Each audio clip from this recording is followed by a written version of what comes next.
Hey, what's up? It's Kit. Time for another video, and today we're going to be talking about how I put this assist hook together.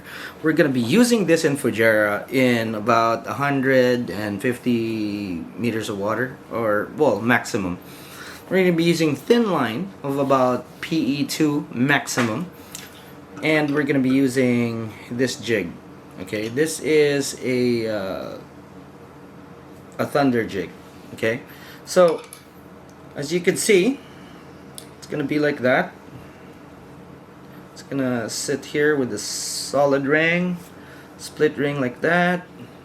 Okay, so the materials we used for making this, first of course, is the assist cord. This is a Varivas number 80. This is the SS assist line. It is very difficult to work with, but it's not too expensive for one. That's a very good reason to use it. And then also it's stiff. Okay, even when you've already used it, it maintains its stiffness, so I don't need a mono insert or a fluorocarbon insert for this one. It maintains and holds its shape, so it doesn't really cotton up. All in all, it's a very, very good assist cord, and I've used it for years. Have not experienced a lot of failures, and or I haven't experienced failures at all. And I rarely get barracuda cut this off. Sometimes it gets really mangled. You get the fish up, you have to change your assist hooks, but it does hold. We're gonna be using cast off braid. This is actually from a reel I used a long time ago. I just reversed it. I just spooled it up on this spare spool that I had, and that's it. I didn't have to go out and buy, something that's specific for this. We're using this color so that it's visible while we're tying. For the glue, I used super glue. And remember, when you're when you're tying this, you are not relying on the super glue to put this or make this stronger. What you're using the super glue for is for extra protection and making it look clean. Again, the super glue is just there for the finish and for the look. It has nothing to do with the strength of the assist hook. So the method is pretty straightforward. I'm just going to explain a few things while you're watching the tying video, which I made into basically a B-roll. So the length of your assist cord from the split ring to the eye of the hook is totally dependent on the size of the lure you're going to be using. Eyed hooks are easier to tie with, and generally to make things look cleaner and more solid, because you can create a knot, and that knot just helps you out with the slippage and all that. So pretty much, if you're a beginner, I would suggest that you would use an eyed hook for your assist hooks. Now, the flash doesn't really matter a lot when you're fishing deep water. I know a lot of people swear by them and all that. It's nice, gives you a little bit of confidence and all that. When you're starting out, I would advise that you don't use them, because it'll make the tying process a bit more complicated.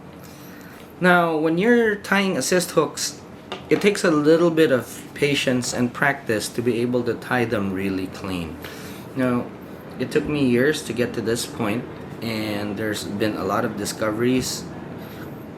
However, I guess one of the things that you find a lot of people doing when they're making these assist hooks is that they're not fly tires, and there's really nothing wrong with that, because thread control is something that you can learn. But it does take a lot of patience and a lot of time to be able to develop it. So, it's not exclusive for fly tires or jig tires or whatnot for bucktail jigs. It's just constant constant practice. Thread control, thread tension is something that you have to work on fly fishing or fly tying. But with this, you could go as tight as you can just to make something where make your bindings a lot more solid and very, very strong. So overall, the bindings, including this knot right here, is what makes your assist hooks as strong as they should be.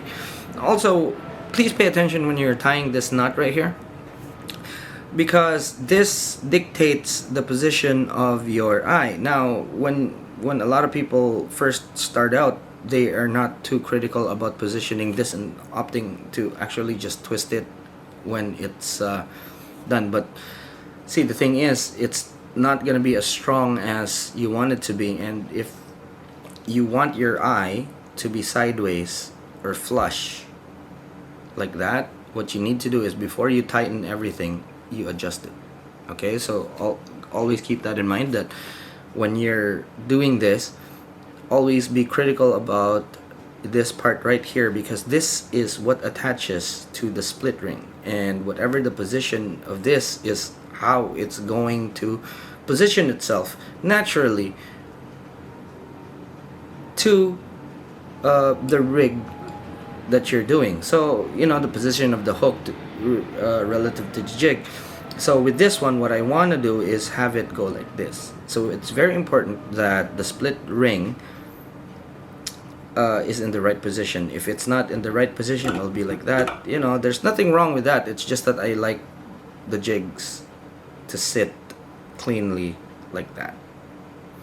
Okay, so it'll sit like that, and the split ring will be here. So when you actually put the split ring on, which I can show you later on, it just sits cleanly. Okay, so that's one of the most important things that I want to show. Also, when you're gluing,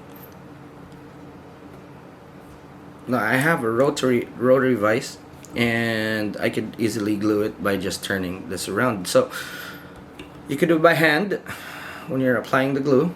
Okay, you can turn this with your fingers, and there's nothing wrong with that. Most important thing is that when you're drying it, you dry it upside down so that the drip of the glue actually goes down and makes this a bit more tapered.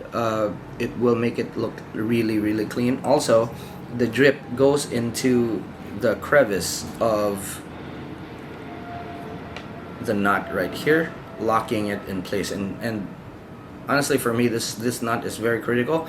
And as far as I'm concerned, you're just actually binding the tag of this so that this knot doesn't move. But this knot is actually what carries this whole rig. So this is why it's very critical that that knot does not move. And this is the reason why in the video you'll see me actually putting super glue here where it meets, here, and here. Okay, you can see that there's some super glue right there.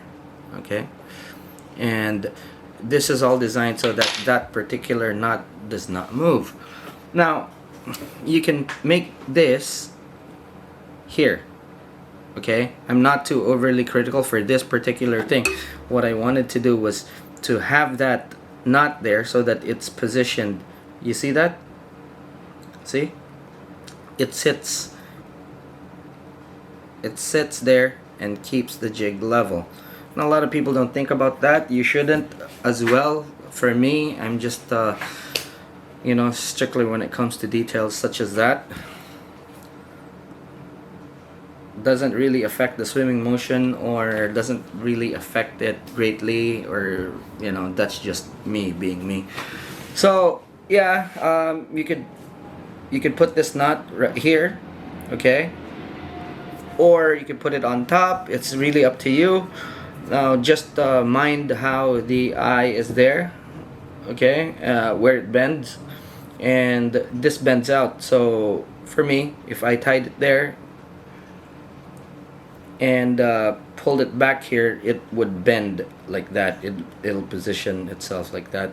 You know, this just makes it a bit more straighter, like I mentioned earlier, like that. So yeah, super clean. And although the fish don't mind, for me it just looks more presentable and it looks more professional. It's well, it looks clean. That's the bottom line right there. I just like how it looks so clean. Alright, so yeah, that's it for now. Hope you liked the video, and if you haven't yet, please like and subscribe. I'll see you in the next one.